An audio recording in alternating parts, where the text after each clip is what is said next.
progressive web apps build websites that deliver an experience indistinguishable from native mobile apps. When smartphones first hit the scene back in 2000 and late, they brought with them all kinds of new features that weren't available on the web, like offline mode, push notifications, cameras, geolocation, and more. Internet Explorer powered the web back then, and web developers had no way to access most in-device features. In the 2020s, though, the game has changed. The web platform has reached near feature parity with native apps. Notice how the Twitter PWA can be installed just like a native app. It works without a connection. It can interact with the device camera and receive push notifications. And on top of that, the web offers much better distribution than app stores and doesn't take a 30% cut of your revenue. Not to mention, your app will work on iOS, Android, and the web from a single code base. If you own a website, turning it into a progressive web app is easier than you might think. First, open up the Lighthouse tool in Chrome DevTools to run an audit on your site. It'll tell you how well your site performs and what needs to change to qualify as a PWA. At a bare minimum, the site needs to load quickly and be accessible on mobile. Most sites already check this box. The more difficult requirement is making the app work offline. Normally, a website runs on a single thread while the tab is open. However, modern websites can now register a service worker, which is just a script that runs in the background. It can perform caching, background sync, and listen to push notifications, among other things. The implementation is actually very simple. We just check if the browser supports this feature, then register a JavaScript file as the worker. Once registered, you'll find it activated in the Application tab in Chrome DevTools. From there, you can write your own code in the worker file or use a library like Workbox to do everything for you. Most importantly, you'll want to cache the URLs in your app so they can be viewed offline. You can inspect the cache and other background services here in the Application tab.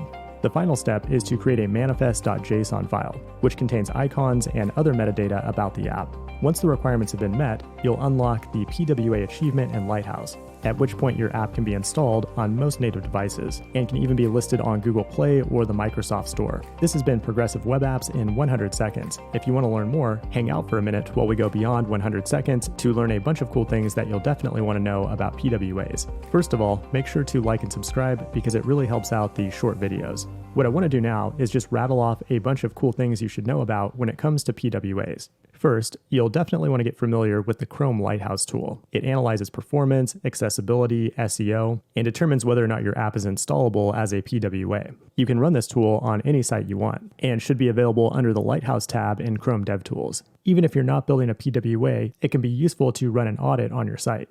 And while we're here, you'll also want to know about the Application tab, which allows you to analyze and debug information related to your app. Every PWA has a manifest file, which defines metadata about the app, and you can view that here, such as the app name and icons. But more importantly, it tells you whether or not a service worker is up and running. You can also manually trigger events here to test things like push notifications and background sync. Your service worker will likely cache pages, and you can view the cache from this tab as well. Now, when you hear me talk about service workers and caching, that may sound like a lot of code that you have to write, but that's actually not the case. Most of these jobs fall into very common use cases and can be implemented with minimal code if you use a library like Workbox. As the name implies, it's a collection of different libraries to help you build PWAs quickly and reliably. And it even has a CLI tool to automatically generate the files and assets that you need.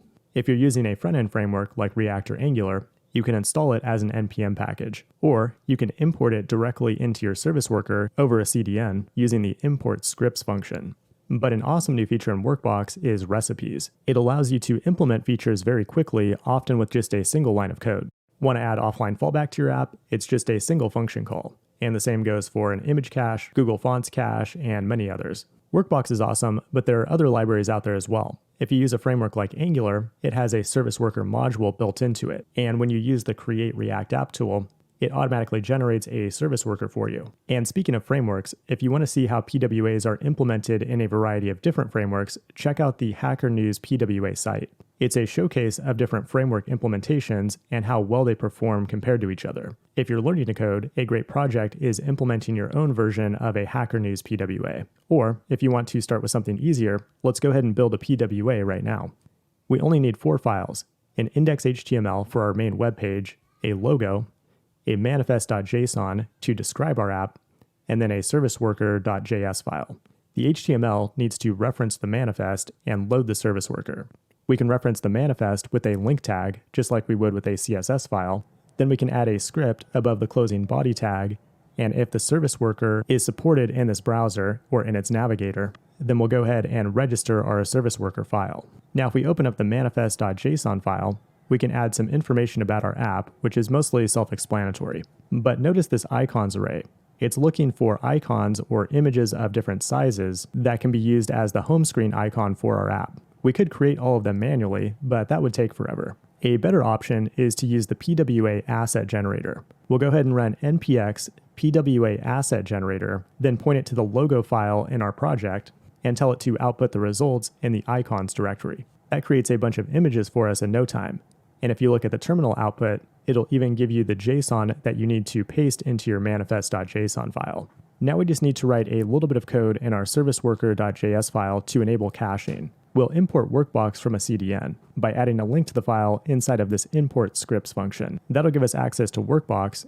Then we can use the routing module to register a route that matches all of the image files in our project. Then once we've matched all the files, we need to decide on a caching strategy.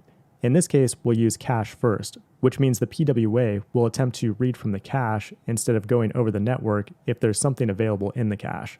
That's great for files that don't change often, like images. But if you have something that does change often, you might want to use a network-first strategy, which will use the network if the app is connected to the internet, or if it's offline, it will fall back to the cache.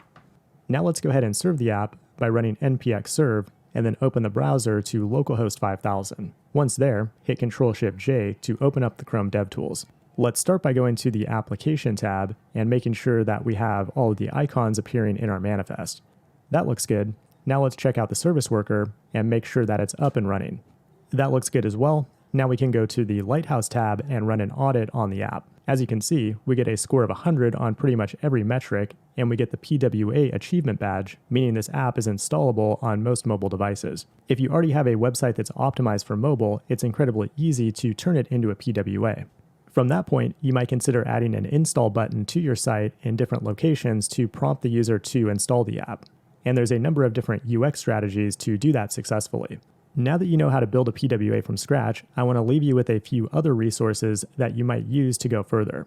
First of all, I'm working on a new video called 7 Things You Didn't Know the Web Could Do. It'll cover advanced implementations of lesser-known browser APIs, like Bluetooth, device motion, idle detection, and a bunch of others. I expect to have that out early next week, so stay tuned. Another awesome resource is web.dev. This contains basically everything you would ever want to know about PWAs, as well as new and upcoming browser APIs. If you want to make your app available on other platforms beyond the web, you might want to do some research on Trusted Web Activities, or TWAs, which allow you to market your app on the Google Play Store alongside Android apps. And you can also market PWAs in the Microsoft Store, so check out the official documentation for that. I'm going to go ahead and wrap things up there. If this video helped you, please like and subscribe. Thanks for watching, and I will see you in the next one.